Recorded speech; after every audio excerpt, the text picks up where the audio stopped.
अरमान के सोने के बाद कृषा अपने कमरे में थी और माइक से बात कर रही थी।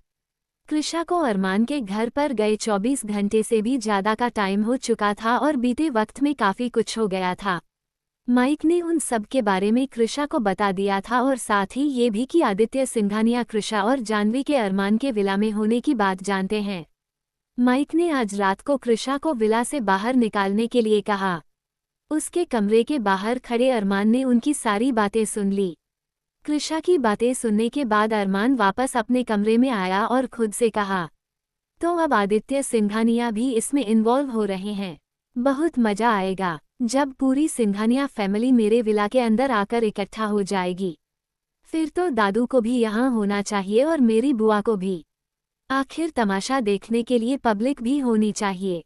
अरमान ने इस वक्त हर्षवर्धन राणा को कॉल किया और उन्हें सब कुछ बता दिया। पूरी बात सुनने के बाद हर्षवर्धन बोले, मुझे कृषा से ये उम्मीद नहीं थी कि वो आदित्य का साथ देगी। वो तो तुमसे प्यार करती थी, फिर अचानक उसकी टीम में कैसे जा सकती है? इसका कारण मैं आपको अभी नहीं बता सकता, लेकिन दादू अगर आपको तमाशा देखना है तो लंदन आ जाए। शब्द तो वैसे भी आ ही रहा है, आप और बुआ भी पहुंच जाए। देखिएगा आदित्य सिंघानिया कैसे मेरी उंगलियों पर नाचता है। कहकर अरमान ने कॉल कट कर दिया। अरमान कोई बात कहे और हर्षवर्धन उसे टाल दे, ऐसा तो आज तक नहीं हुआ था। वो भी हरलीन के साथ लंदन आने के लिए निकल गए। अरमान जानता था कि कृषा आज रात बाहर निकलने की फिराक में है, इसलिए वो जानबूझकर लिविंग एरिया में आया और वहां अपना लैपटॉप लेकर बैठ गया। वो ऐसे जाहिर कर रहा था जैसे कोई जरूरी काम कर रहा हो, जबकि अरमान तो अपने लैपटॉप में कृषा को ही देख रहा था। रात के लगभग 2 बजे के करीब कृषा बाहर जाने के लिए आई। उसने हल्का सा दरवाजा खोलकर देखा तो अरमान वहीं बाहर बैठा था और उसके सामने कृषा उस फ्लो से नहीं निकल सकती थी। अरमान को वहां देखकर कृषा ने धीरे से कहा, कहीं इसे पता तो नहीं चल गया कि मैं यहाँ पर हूँ और ये मुझे जाने से रोकना चाहता है? ऐसा करती हूँ, थोड़ी देर वेट कर लेती हूँ, थोड़ी देर बाद तो सोने जाएगा ही, इसी बीच बाहर निकल जाऊंगी। कृषा वहीं पर बैठकर अरमान का वेट करने लगी। वो दरवाजे की हल्की सी जगह से अरमान को देख रही थी जो अपना काम करने में लगा था। अरमान की नज़र कृषा पर ही थी। कृषा को उस तरह छुपकर बैठे देख अरमान ने अपने मन में कहा, पूरी उम्र यहाँ बैठकर बिता दोगी फिर भी तुम्हारे लिए बाहर निकलने का कोई दरवाजा नहीं होगा कृष। तुम्हारा हर दरवाजा मुझसे शुरू होकर मुझ पर ही खत्म होगा। अरमान ने देखा कुछ देर बाद कृषा को नींद आ गई है तो वो उठकर कमरे में गया और कृषा को अपनी बाहों में उठाकर बेड पर लेटा दिया।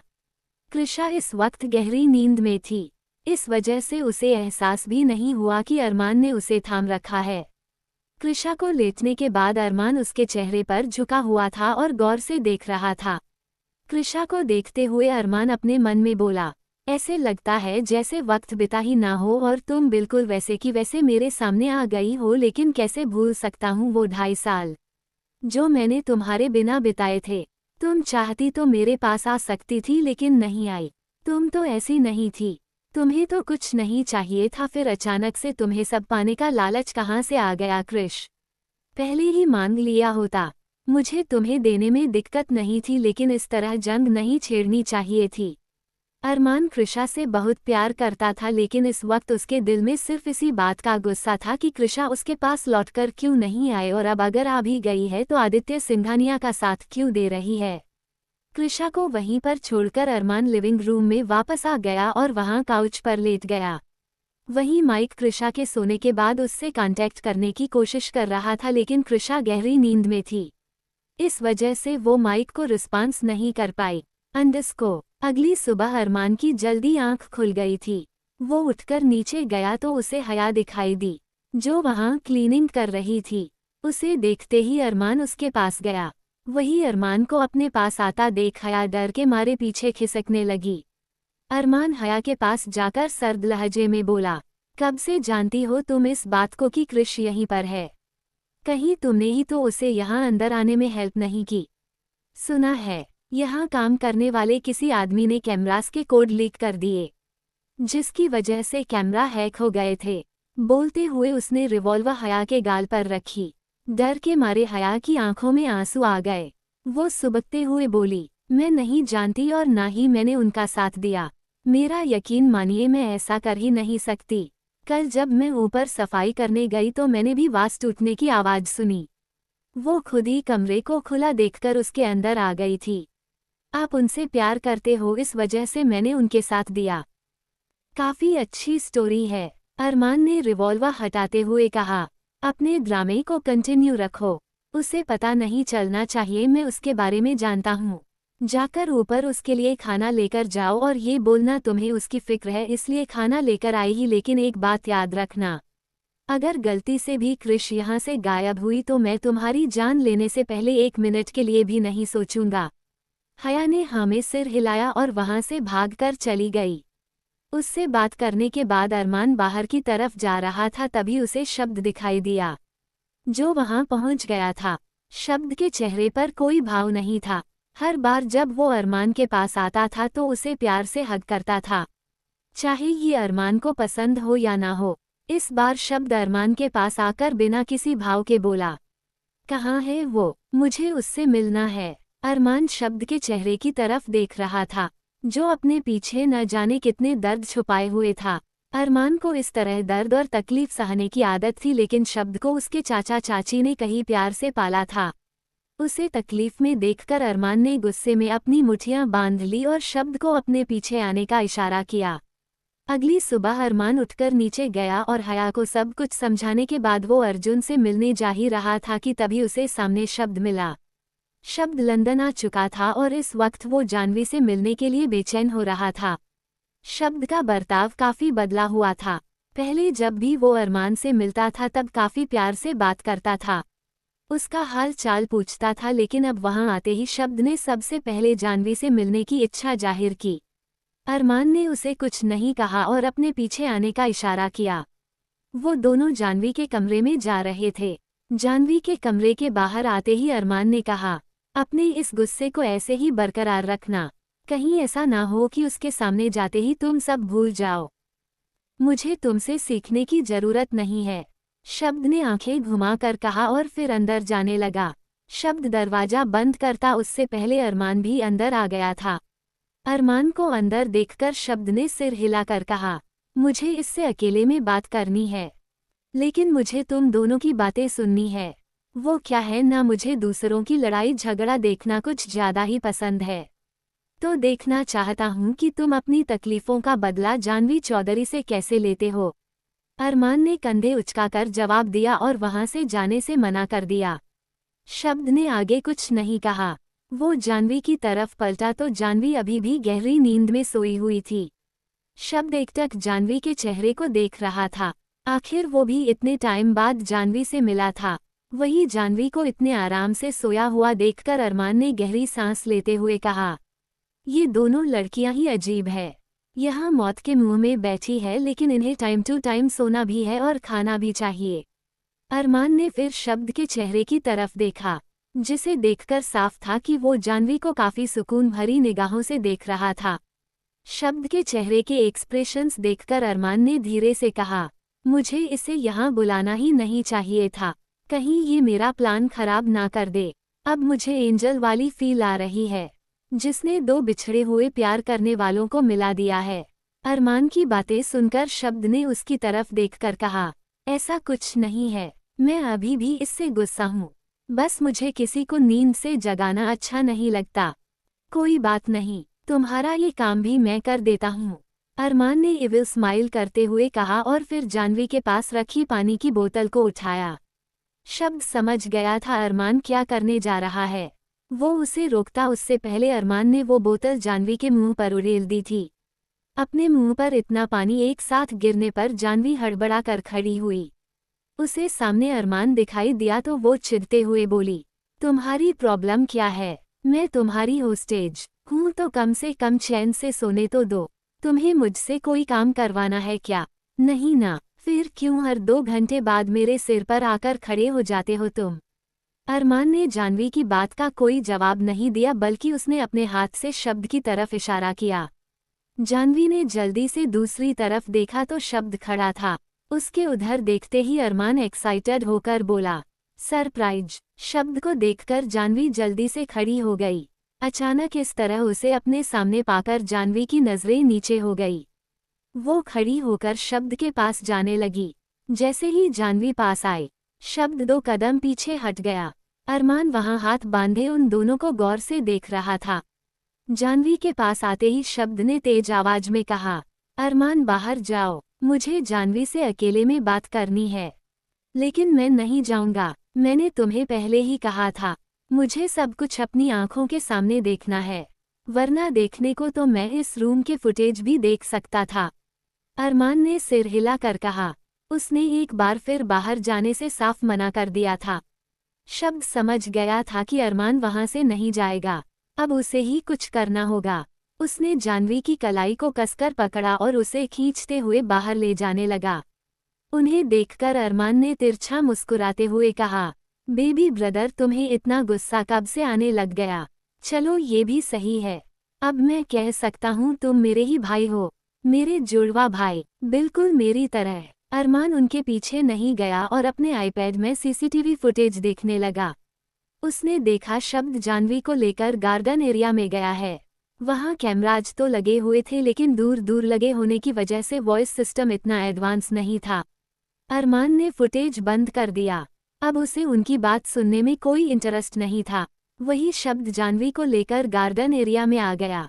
वहां आते ही शब्द ने जाह्नवी का हाथ छोड़ दिया और उसकी आंखों में देखते हुए कोल्ड वॉइस में कहा, तो कैसा लग रहा है जाह्नवी चौधरी मुझे इतनी तकलीफें देने के बाद?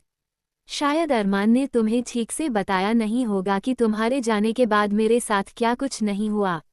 मैं एक्सप्लेन करता हूँ, लेकिन पहले ये बताओ कि क्या सोचकर तुम मुझे छोड़कर गई थी? क्योंकि तुम भी अपने भाई का साथ दे रहे थे। कृषा गायब हो गई थी, फिर भी तुम में से कोई भी उसे ढूंढने में इंटरेस्टेड नहीं था। जाह्नवी ने भी पूरे एटीट्यूड से जवाब दिया। वो हाथ बांधकर उसके सामने खड़ी थी। Oh really? और कृषा को मैंने गायब किया था क्या जो तुमने मुझ पर गुस्सा निकाला? अरमान उसे नहीं ढूंढ रहा था तो जाकर उससे बात करती। मुझे बीच में क्यों इन्वॉल्व किया डैम इट? शब्द जाह्नवी पर जोर से चिल्लाया। पहली बार जाह्नवी ने शब्द को इतने गुस्से में देखा था। आसपास खड़े सिक्योरिटी गार्ड्स उनकी तरफ देख रहे थे। जाह्नवी भी शब्द का ये रूप देखकर हैरान थी।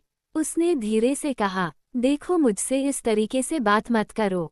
मुझे मेरी बहन को ढूंढना था सो मैंने ढूंढ लिया। हाँ तुमने उसे ढूंढ लिया और मुझे खो दिया। क्या मैं तुम्हारे लिए बिल्कुल भी मायने नहीं रखता था जाह्नवी, जो तुमने एक झटके में मुझे छोड़ दिया? जाने से पहले बताया भी नहीं कि तुम मुझे हमेशा के लिए छोड़कर जा रही हो। अगर तुम्हें कृषा को ढूंढना ही था तो आकर मुझे बताती, हम दोनों मिलकर उसे ढूंढते। इस तरह जाने की क्या जरूरत थी? शब्द ने भारी आवाज में कहा। बोलते हुए उसके शब्दों से साफ जाहिर हो रहा था कि वो इस वक्त कितना दर्द में है, वो भी सिर्फ और सिर्फ जाह्नवी की वजह से। जाह्नवी के पास शब्द की बातों का कोई जवाब नहीं था। उसकी नजरें झुकी हुई थी। शब्द ने गहरी सांस लेकर छोड़ी और सिर हिलाकर कहा, you know what, go hell with your bloody sister. अब अरमान तुम्हारे साथ जो भी करेगा मुझे उससे कोई मतलब नहीं होगा। मैं भी उसके साथ बैठकर तुम्हारे साथ टॉर्चर होते देख एंजॉय करूंगा। अपनी बात कहकर शब्द वहां से जाने लगा। वही जाह्नवी हैरानी से उसकी तरफ देख रही थी। उसे लगा शब्द के आने के बाद शायद अरमान उसे छोड़ देगा। वैसे भी अरमान ने जाह्नवी डिसीजन शब्द पर छोड़ा था और शब्द अगर चाहता था कि जाह्नवी को टॉर्चर किया जाए तो अरमान तो वैसे भी पीछे नहीं हटने वाला था। जाह्नवी तेज कदमों से चलकर शब्द के पीछे आने लगी। वो पीछे से तेज आवाज में बोली, तुम मेरे साथ ऐसा नहीं कर सकते शब्द राणा, तुम्हें हमें यहाँ से बाहर निकालना होगा। हम दोनों के बीच जो भी हुआ उसमें तुम अरमान को इन्वॉल्व क्यों कर रहे हो? जाह्नवी की बात सुनकर शब्द उसकी तरफ पलटा और भौहें उठाकर कहा, तुमने भी तो अरमान के किए की सजा मुझे दी थी जाह्नवी चौधरी। अरमान ने कृषा को नहीं ढूंढा तो इसमें मेरी क्या गलती? फिर भी तुम मुझे छोड़कर गई थी ना, तो अब अरमान जो भी करेगा मैं उसे नहीं रोकने वाला हूँ। शब्द ने इस बार जाह्नवी के जवाब का इंतजार नहीं किया और अंदर जाने लगा। उसकी कहीं कुछ बातें अरमान ने सुन ली थी क्योंकि वो वहीं पर खड़ा था। अरमान जाह्नवी के पास आया और उसके गाल पर उंगली घुमाते हुए कहा, be ready for torture baby. अचानक अरमान ने जानवी का हाथ कसकर पकड़ा और उसे घसीटकर हॉस्पिटल एरिया में ले जाने लगा। उसे तो वैसे भी शब्द के एक इशारे का इंतजार था और वो उसे मिल गया था। शब्द लंदन आ गया था और उसकी जानवी से बात भी हो गई थी। जानवी से बात करने के बाद उसने जानवी फैसला अरमान पर छोड़ दिया था।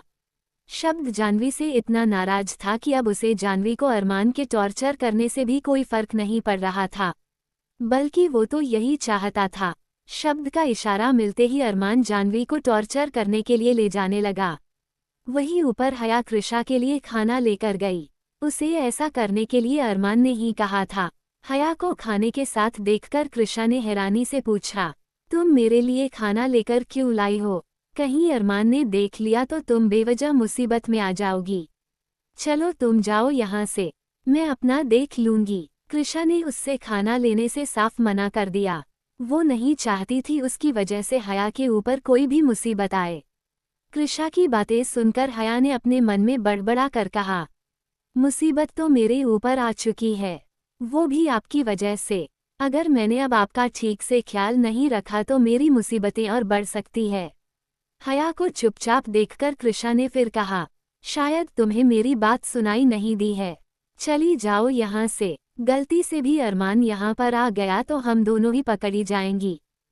वो यहाँ नहीं आएंगे, हया झट से बोली। वो एक्चुअली मैंने उन्हें बाहर जाते हुए देखा था, किसी मीटिंग में गए हैं।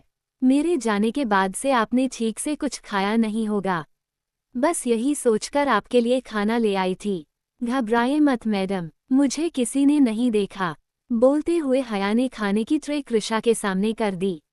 कृषा ने उसे थैंक्स बोलते हुए कहा, वैसे तो मुझे खाना मिल गया था लेकिन अरमान आसपास होता है तो थोड़ा डर भी लगता है। मुझे नहाना था, क्या तुम मेरे लिए कपड़ों का अरेंजमेंट कर सकती हो? मैं आपके लिए कपड़े तो नहीं ला सकती लेकिन जब तक आप नहा रही है मैं यहाँ का देख लूंगी। आप सर के कपड़े पहन लीजिए, उनके काफी सारे कपड़े हैं तो उन्हें पता भी नहीं चलेगा, हया ने सुझाव दिया। कृषा ने उसकी बात पर हामी भरी और अरमान के वार्डरोब में गई। उसने वहां से अरमान का शर्ट निकाला जो ऑलिव ग्रीन कलर का था।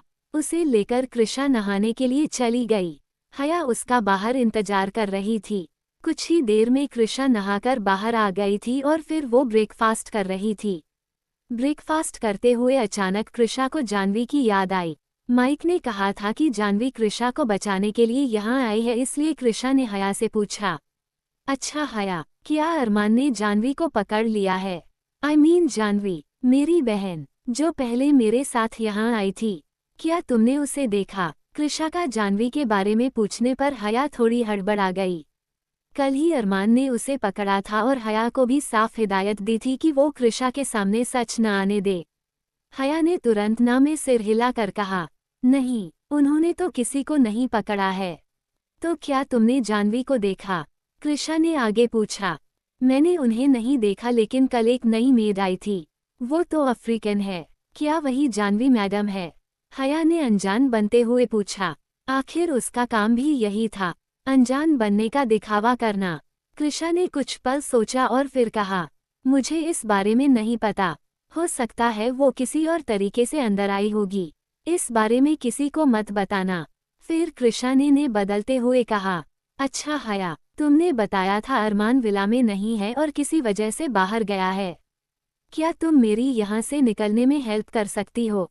कृषा की वजह से हया मुसीबत में आ रही थी, पहले जानवी के बारे में पूछना तो फिर वहां से बाहर निकलने के लिए हेल्प मांगना, जबकि कुछ देर पहले अरमान ने उसे सीधे यही कहा था कि अगर कृषा इस फ्लो से बाहर निकली तो बात सीधा उसकी जान पर आएगी। हया उसकी बात का कोई जवाब देती उससे पहले कृषा ने फिर से कहा, तुम कुछ बोल क्यों नहीं रही हो? कल रात इस फ्लो की लिफ्ट का दरवाजा लॉक था लेकिन अब तुम आई हो मतलब ये खुला है। मुझे पता है कैमरा कहाँ लगे हुए हैं और मैं उनकी कैद में नहीं आऊंगी। आई प्रॉमिस तुम पर भी कोई बात नहीं आएगी। चलो नीचे चलते हैं।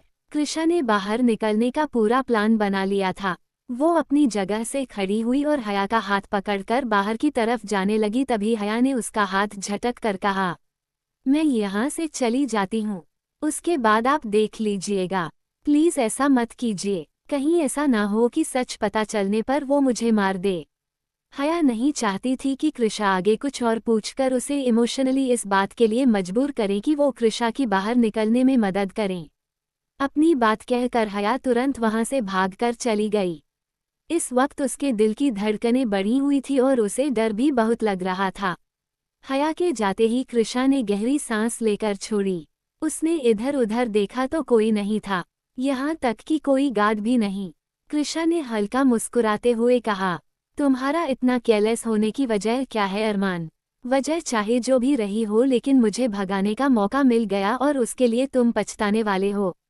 सॉरी भाई, दादू को सब पता चल गया है, इस वजह से मैं यहाँ और नहीं रुक सकती।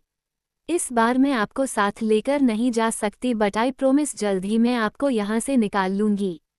फिलहाल मुझे अकेले ही यहाँ से जाना होगा। बाहर जाने से पहले कृषा ने अपने बालों को मेसी बन के तौर पर बांध लिया ताकि भागने में उसे दिक्कत ना हो। फिर वो अरमान के कमरे में गई और उसने वार्डरोब से एक हुडी निकाली।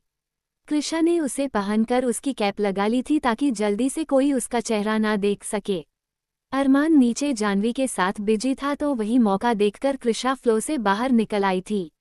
उसने अपने हाथ में गन भी ले रखी थी ताकि जरूरत पड़ने पर वो फायर कर सके। अरमान जानवी को लेकर हॉस्पिटल एरिया में गया हुआ था। इस बीच कृषा के पास हया गई थी। हया को अरमान ने कृषा का ध्यान रखने के लिए कहा था। कृषा को शक न हो इसलिए हया ने अनजाने में कृषा से ये कह दिया कि अरमान बाहर गया हुआ है। मौका पाकर कृषा ने वहां से भागने का सोचा। उसने पहले खुद को अच्छी तरह तैयार किया और फिर वो अरमान के फ्लो से निकलकर बाहर आई। उसे ग्राउंड फ्लो पर जाना था जहां पर कैमराज लगे थे, इसलिए कृषा ने खुद का चेहरा हुडी से छुपा लिया था। उसने गन भी लोड कर रखी थी ताकि जरूरत पड़ने पर किसी पर भी फायर कर सके। कृषा ग्राउंड फ्लो पर पहुंची और इधर उधर देखते हुए आगे चल रही थी। वो दीवार के पास बिल्कुल धीमे कदमों से चल रही थी ताकि आसानी से किसी के नजरों में नहीं आए। वही अरमान जानवी को अर्जुन के पास लेकर पहुंचा। अर्जुन इस वक्त सोया हुआ था, लेकिन उसके शरीर पर जगह जगह पर बैंडेज लगी हुई थी। उसके शरीर में खून की कमी होने की वजह से चेहरा पीला पड़ गया था और बॉडी भी काफी कमजोर नजर आ रही थी। अर्जुन को वहां उस हाल में देखकर जानवी ने अरमान से गुस्से में कहा, ये क्या हाल कर दिया है तुमने हमारे भाई का? कृषा को पता चला तो वो तुम्हें कभी माफ नहीं करेगी। और उससे माफी मांग भी कौन रहा है? अरमान ने पूरे एटीट्यूड से कहा। वैसे तुम्हारी इन्फॉर्मेशन के लिए बता दूं कि कृष तुम्हारे अर्जुन भैया से पहले ही मिल चुकी है। अब तो ये थोड़ा ठीक लग रहा है। उस वक्त इसकी हालत और भी खराब थी। फिर भी मुझे कोई फर्क नहीं पड़ता कि इसे देखने के बाद वो मुझसे नफरत करे या प्यार। कैसे इंसान हो तुम? क्या तुम्हारे अंदर बिल्कुल भी फीलिंग्स नहीं है? जानवी ने हैरानी से कहा। उसे अरमान का बर्ताव देखकर अफसोस हो रहा था। अरमान जानवी के सभी सवालों के जवाब काफी लापरवाही से दे रहा था। उसने जानवी की बात का जवाब देते हुए कहा, हाँ, अब मेरे अंदर कोई फीलिंग्स नहीं बची है। कुछ साल पहले कोई लाइफ में आया था जिससे मैं थोड़ा बदलने लगा था, लेकिन अच्छा हुआ वो चला गया। मुझे अपनी ये पर्सनैलिटी ज़्यादा पसंद है। अगर तुम्हारा भरत मिलाप हो गया तो चलो वहीं पर चलते हैं जहाँ थोड़ी देर पहले तुम्हारा भाई था। वैसे भी वो जगह खाली हो गई है और मुझे अपने सेल की कोई भी जेल खाली नहीं चाहिए। लेकिन मुझे अर्जुन भैया से बात तो करने दो, जानवी ने लाचारी से कहा। लेकिन अरमान पर कोई असर नहीं हुआ। उसने जानवी का बाजू पकड़ा और उसे खींचते हुए वहां से बाहर ले जाने लगा। अरमान ने काफी देर से कृषा को देखा नहीं था, इसलिए जानवी को खींचते हुए उसने अपना आईपैड ऑन किया और चलते हुए स्क्रीन में देखा तो कृषा वहां से भाग रही थी। कृषा को भागते देखकर अरमान के फेस पर इविल स्माइल थी और उसने धीरे से कहा, तो हमारी चिड़िया को सोने के पिंजरे से आज़ादी चाहिए। अरमान ने जो भी कहा था उसके बाद जानवी कंफ्यूजन से उसकी तरफ देखने लगी। फिर उसकी नज़र अरमान के आईपैड स्क्रीन पर गई तो उसकी आंखें हैरानी से बड़ी हो गई। वो रुककर अरमान से बोली, प्लीज़ प्लीज़ उसे कुछ मत करना, जाने दो उसे यहाँ से। वो यहाँ से नहीं गई तो दादू उसके साथ कुछ भी कर सकते हैं। तुम चाहो तो मुझे और अर्जुन भैया को यहाँ पर रखकर टॉर्चर कर सकते हो, लेकिन कृषा को जाने दो। जानवी को इस तरह गिड़गिड़ाते देखकर अरमान वहीं पर रुक गया और उसकी तरफ बिना किसी भाव के देखने लगा। अरमान के एटीट्यूड से साफ था कि वो कृषा को भागने नहीं देगा।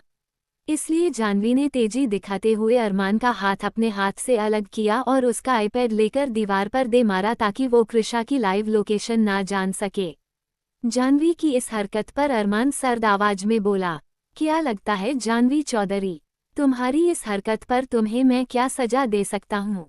बोलते हुए अरमान जाह्नवी के पास आया और गर्दन से पकड़कर उसका सिर दीवार से जोर से दे मारा। जाह्नवी के माथे से खून निकलने लगा। फिर भी अरमान नहीं रुका। उसने एक बार फिर जाह्नवी का सिर भिड़ाकर कहा, मेरा आईपैड तुम्हारे सिर से ज्यादा कीमती है। ये सब करके तुम उसे बचा नहीं पाओगी। उसके बाद अरमान अपना मोबाइल निकालकर फुटेज देखने ही लगा था कि जाह्नवी ने तेजी दिखाई और अरमान को धक्का देकर दूर धकेल दिया। जाह्नवी ने अरमान के पेट में जोरदार किक मारी। अरमान ठीक से संभलता उससे पहले जाह्नवी ने उसके मुंह पर एक पंच मारा। पंच काफी जोरदार था। अरमान के होंठ के कोने से खून निकलने लगा। जाह्नवी अरमान के पीछे गई और उसका गला पकड़ लिया।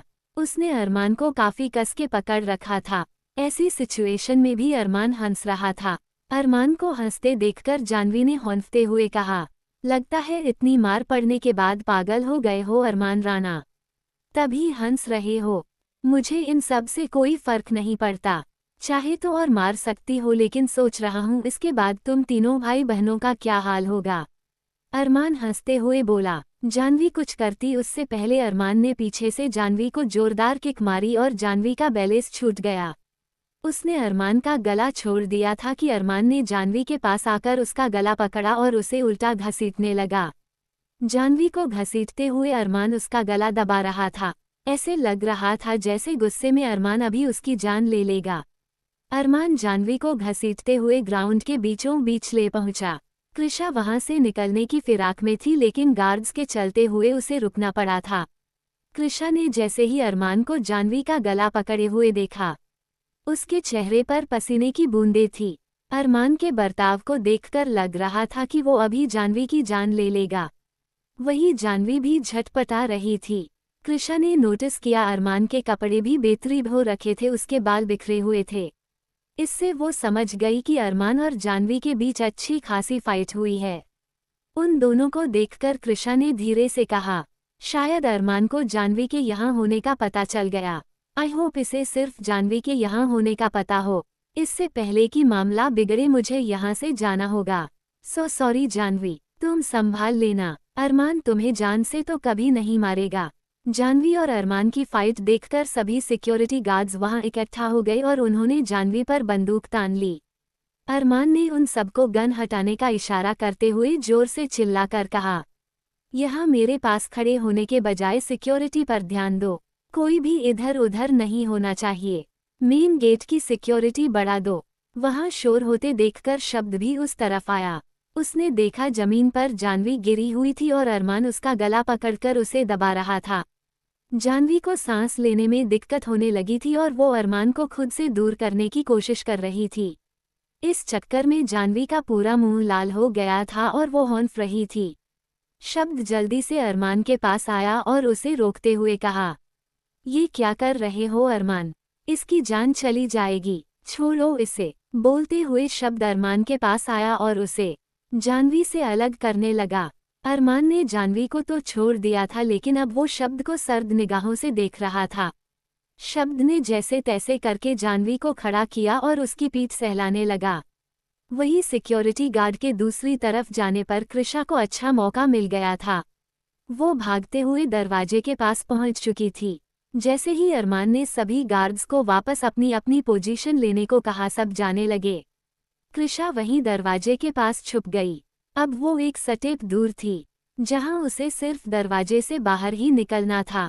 अरमान और जाह्नवी की फाइट के बीच में सभी सिक्योरिटी गार्ड्स का ध्यान बंट गया था और वो बीच में आ गए थे। वही जाह्नवी से लड़ने के चक्कर में अरमान भी इस बात को भूल गया था कि कृषा विला से भागने की कोशिश कर रही है। कृषा के पास ये अच्छा मौका था, जब अरमान का ध्यान भी उस पर नहीं था और सारे सिक्योरिटी गार्ड भी उस तरफ चले गए थे। मौका पाकर कृषा दरवाजे तक आ गई थी। अब उसे सिर्फ एक गेट पार करना था और वो वहां से आज़ाद थी। अब तक कृषा को सिर्फ फील्ड में ही ट्रेनिंग मिली थी और ये पहला मौका मिला था। जब वो वाकई किसी खतरे के बीच फंसी थी।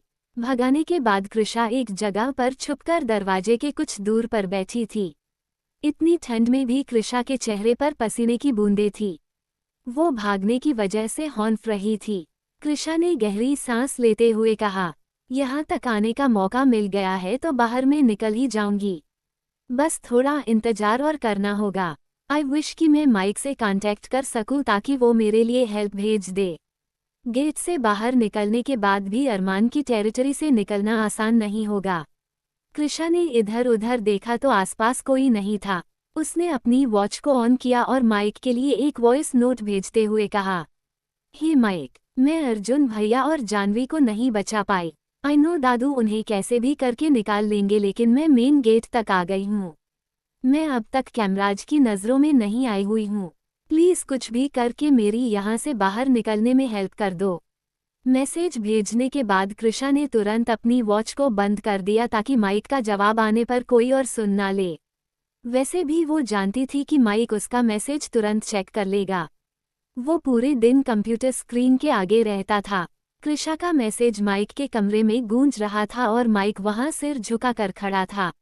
उसके सामने आदित्य सिंघानिया और अमृता खड़े थे, जो गुस्से में उसे देख रहे थे।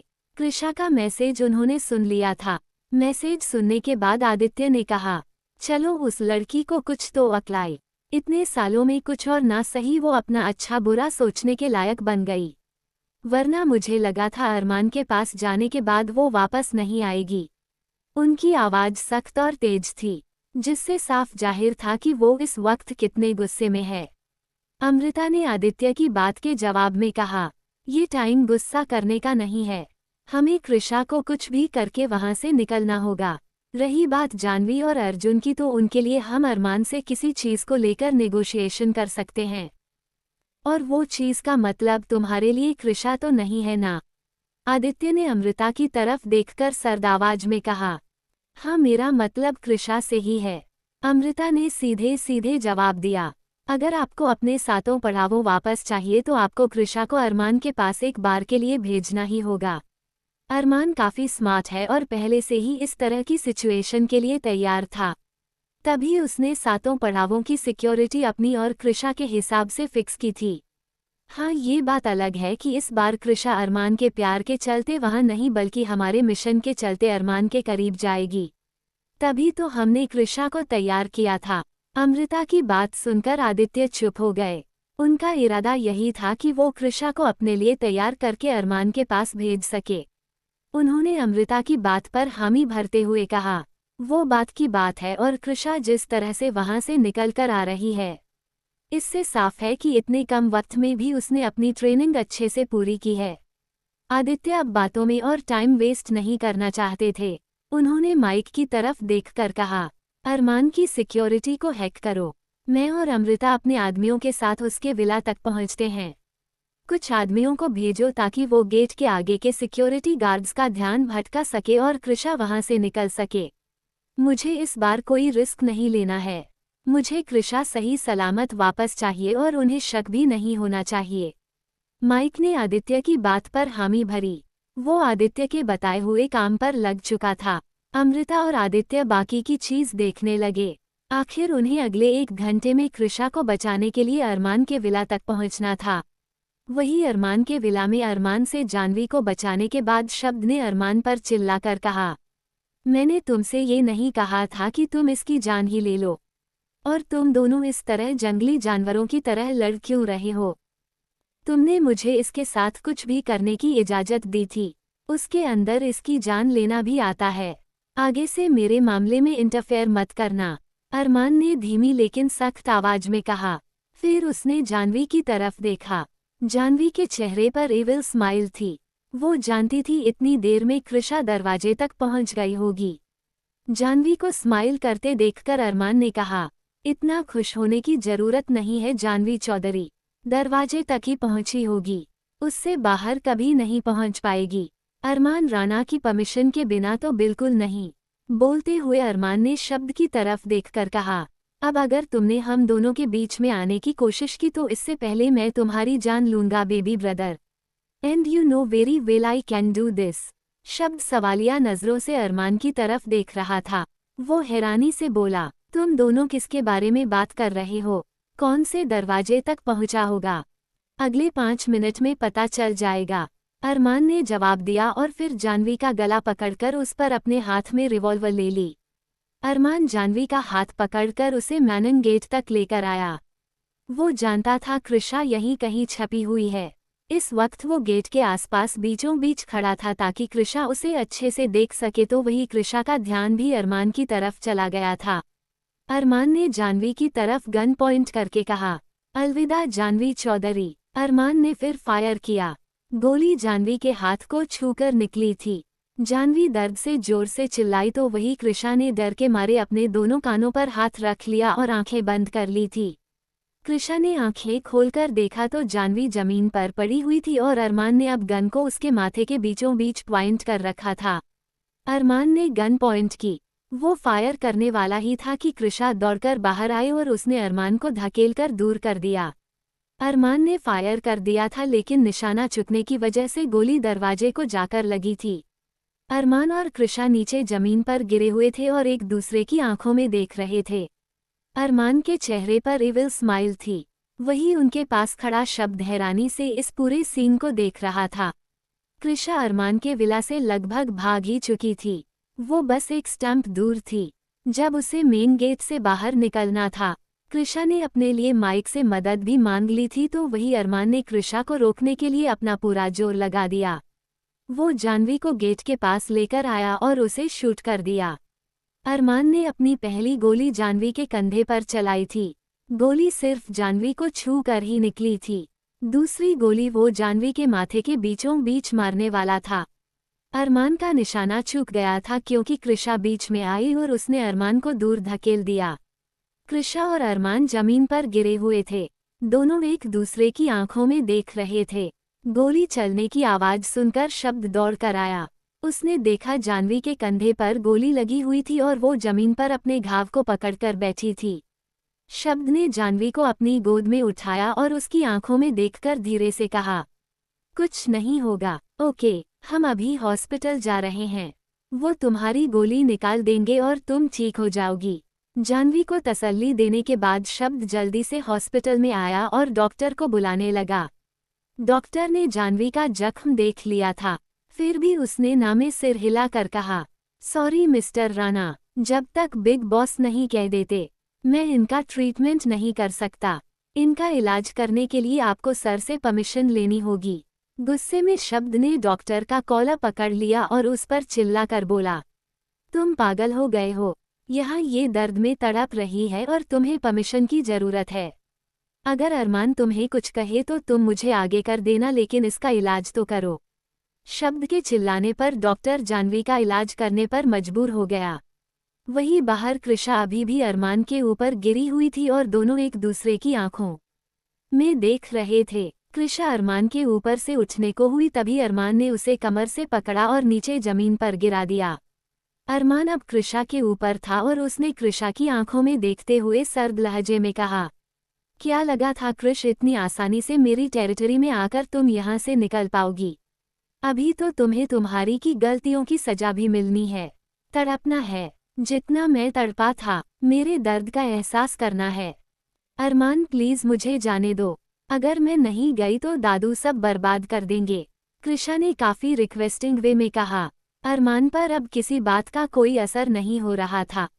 उसने नामे सिर हिला कर कहा, और अगर तुमने फिर से मुझे छोड़कर जाने की बात की तो मैं सच में सब कुछ बर्बाद कर दूंगा और उसमें सबसे पहला नाम तुम्हारा और तुम्हारे दादू का ही होगा। कृषा ने कोई जवाब नहीं दिया। अरमान उसके ऊपर से खड़ा हुआ। कृषा उठकर वहां से जाने लगी तभी अरमान ने उसे अपनी बाहों में उठा लिया।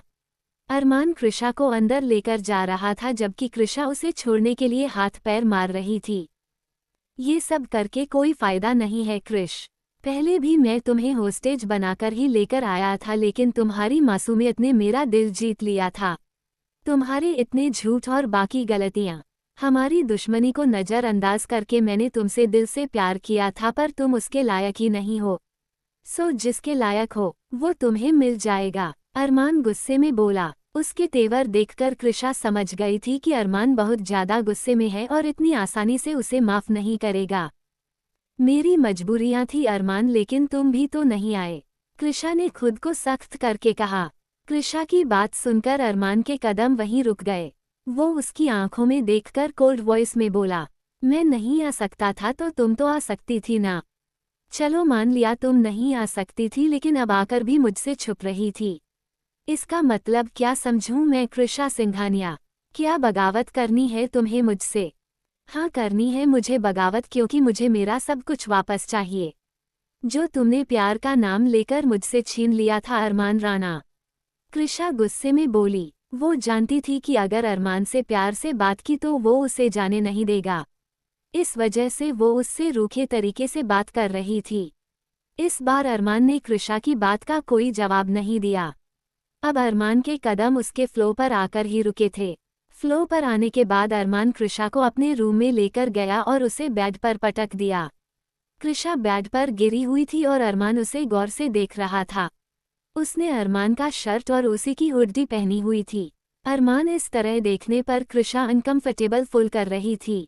इस वजह से उसने अपनी नज़रें दूसरी तरफ कर ली। अरमान कृषा के पास आया और उसका चेहरा पकड़कर ऊपर करते हुए कहा, नज़रें ऊपर कृष, और सिर्फ मुझ पर रहनी चाहिए।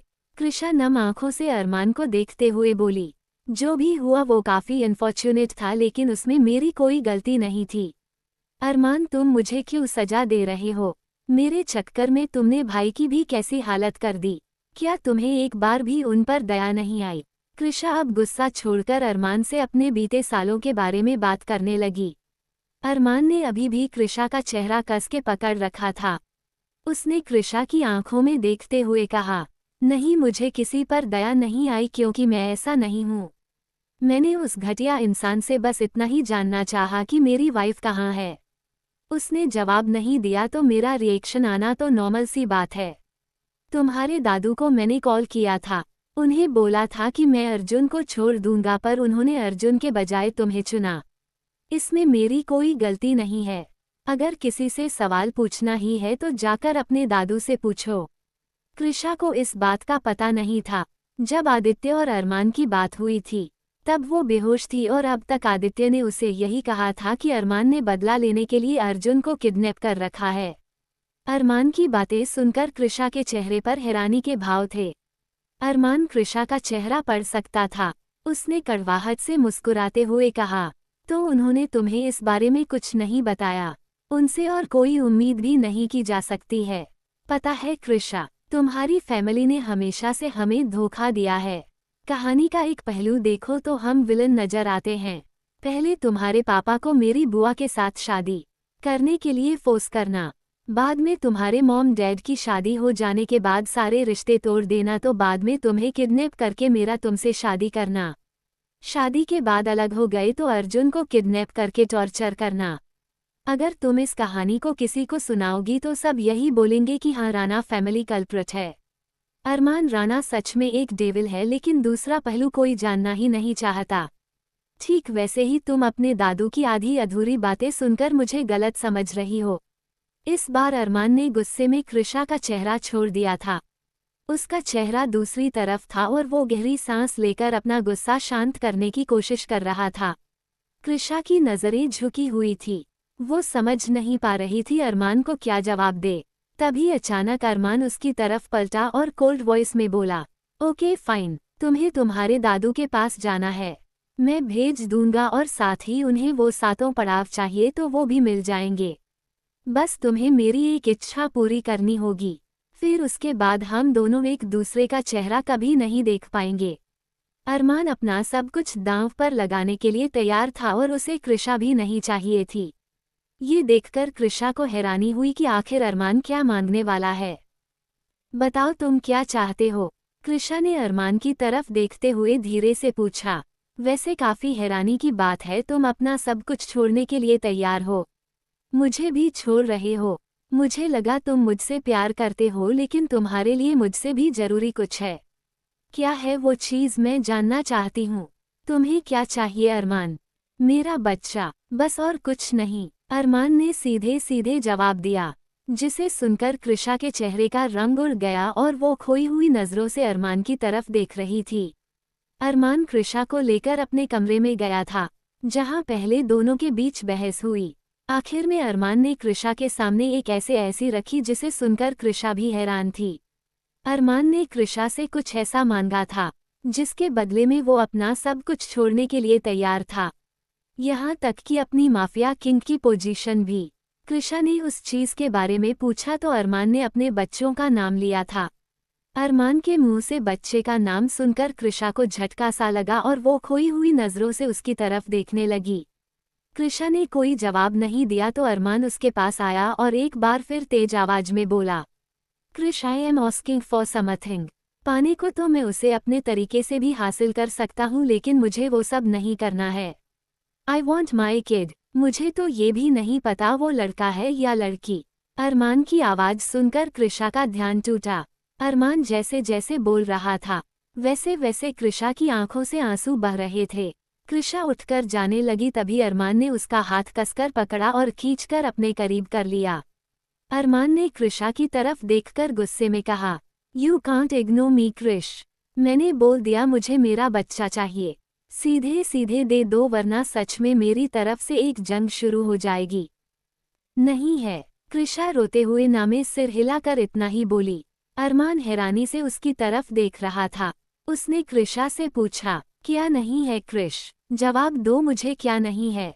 बोलते हुए अरमान जोर से चिल्लाया, जिससे कृषा भी डर गई। कृषा की नजरें झुक गई थी।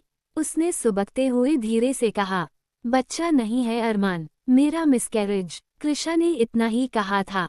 उसकी बात पूरी भी नहीं हुई थी कि अरमान ने गुस्से में उसे दूर धकेल दिया। अरमान को कुछ पल के लिए कुछ समझ नहीं आया। उसने अपना सिर पकड़ लिया और वो बिल्कुल शांत बैठा था। फिर अरमान अचानक खड़ा हुआ और कृषा के बालों को मुट्ठी में भरकर उन्हें खींचते हुए कहा, इतना भी नहीं कर पाई तुमने कभी मेरे लिए स्टैंड नहीं लिया, मेरे पास नहीं आ पाए, मेरे बच्चे का भी ख्याल नहीं रख पाए, उसे खो दिया। हाउ कोल्ड यू दिस कृष? जानबूझकर किया ना तुमने, और तुम्हारे दादू ने ये सब ताकि मुझसे बदला ले सको। बोल देना उन्हें कि तुमने मेरा गुस्सा भड़का दिया है और अब तुम लोगों को बर्बाद करने से कोई नहीं रोक पाएगा। अगर मैंने तुम सबको सड़क पर नहीं ला दिया तो मेरा नाम भी अरमान राणा नहीं। लेकिन अरमान मेरी बात तो सुनो, एक्सप्लेन करने का मौका तो दो कि ये सब कैसे हुआ। कृषा ने अपनी सफाई देने की कोशिश की, लेकिन अरमान इस वक्त कुछ भी सुनने के मूड में नहीं था। उसने कृषा को दोनों हाथों से कसकर पकड़ा और कहा, आज के बाद तुम्हारा इस कमरे से एक कदम भी बाहर नहीं निकलेगा कृषा राणा। हाँ कृषा राणा, इसी नाम से बुलाऊंगा क्योंकि तुम मेरी वाइफ हो और अब तुम्हें अपनी जिंदगी में हर पल ये अफसोस होगा कि तुमने मुझसे शादी क्यों की। अब तक इसी उम्मीद में जी रहा था कि जब तुम यहाँ आओगी या कभी मुझे मिलोगी तो अपने बच्चों के साथ हैप्पी लाइफ स्पेंड करेंगे, लेकिन तुमने मेरा सपना तोड़ दिया। और trust me Krisha Rana, devil का सपना तोड़ने की सजा क्या होती है तुम्हें अब पता चल जाएगा। तुम्हारा इस कमरे से एक कदम भी बाहर नहीं निकलेगा और तुम्हें तुम्हारी जरूरत का कोई भी सामान नहीं मिलने वाला। गुस्से में अरमान ने कृषा को बेड पर फेंक दिया और फिर वहां से बाहर चला गया। उसने कमरे का दरवाजा बंद कर दिया था, जबकि कृषा वहां बैठी हुई अपने घुटनों में सिर रखकर रो रही थी। कृषा रोते हुए चिल्लाकर बोली, तुम क्यों कर रहे हो अरमान मेरे साथ ये सब? ऐसे ही मेरे लिए उस दर्द को भुलाना मुश्किल था और तुम हो कि मुझे और तकलीफें दे रहे हो। कृषा वहां बैठकर घंटे रोती रही जबकि अरमान नीचे आ गया था। अरमान इस वक्त तेज कदमों से चलते हुए हॉस्पिटल एरिया में जा रहा था क्योंकि उसे जानवी से बात करनी थी। उस तरफ जाते हुए अरमान ने खुद से कहा, अब तुम ही मेरे सारे सवालों का जवाब दे सकती हो जानवी चौधरी, क्योंकि मेरा इस वक्त उसकी शक्ल तक देखने का मूड नहीं है। उसने कभी मेरे इमोशंस की परवाह नहीं की, हमारे बच्चे तक की फिक्र नहीं की और उसे गिरा दिया। एक घटिया सी ट्रेनिंग के लिए उसने अबॉर्शन करवाया। आई स्वेयर आदित्य सिंघानिया, तुम्हें किसी लायक नहीं छोड़ूंगा मैं। कृषा ने तुम्हें जरूर हेल्प के लिए बुलाया होगा, देखते हैं अब किसे हेल्प की जरूरत पड़ती है। हॉस्पिटल के अंदर जाने से पहले अरमान ने अपने सिक्योरिटी एजेंट को कॉल पर लिया और उससे कहा, मेरी टेरिटरी में घुसने वाली हर अननोन कार और आदमी को शूट कर दो, चाहे वो कोई सिविलियन ही क्यों ना हो। अरमान का सिक्योरिटी मैनेजर केविन ये सुनकर हैरान था। अरमान ने आज से पहले किसी भी इनोसेंट लोगों की जान लेने के लिए नहीं कहा था। केविन ने तुरंत जवाब में कहा, हम चाहे तो टारगेट को स्पेसिफाई करके शूट कर सकते हैं। इसमें सबको मारने की क्या जरूरत है? ठीक है, फिर ये तुम पर डिपेंड करता है कि तुम कितने मासूम लोगों को बचा पाते हो। तुम्हें टारगेट बताता हूँ, तो सुनो। मेरा टारगेट आदित्य सिंघानिया है, अरमान ने जवाब दिया और कॉल कट कर दिया। वही आदित्य सिंघानिया का नाम सुनते ही केविन और जेनी एक दूसरे की तरफ हैरानी से देखने लगे। ये ऐसे ऑर्डर कैसे दे सकते हैं? अगर हमने आदित्य सिंघानिया को मारा तो माफिया गैंग वॉर छिड़ जाएगा। जेनी ने केविन की तरफ देखकर कहा, मैं भी यही सोच रहा था, लेकिन मेरी सवाल पूछने की हिम्मत नहीं है। ज्यादा मत सोचो और आदित्य सिंघानिया को ढूंढो, केविन ने उसकी बात को नजरअंदाज करके कहा। केविन और जेनी अरमान के ऑर्डर्स फॉलो कर रहे थे तो वही आदित्य सिंघानिया कृषा को बचाने के लिए अमृता के साथ अरमान की टेरिटरी में पहुंच चुके थे। आदित्य सिंघानिया की एक खासियत थी कि वो कहीं पर भी अपना वेश बदलकर नहीं जाते थे, क्योंकि वो जो करते थे वो खुलेआम करने में यकीन करते थे और आज उनकी यही होशियारी उनके लिए भारी पड़ने वाली थी।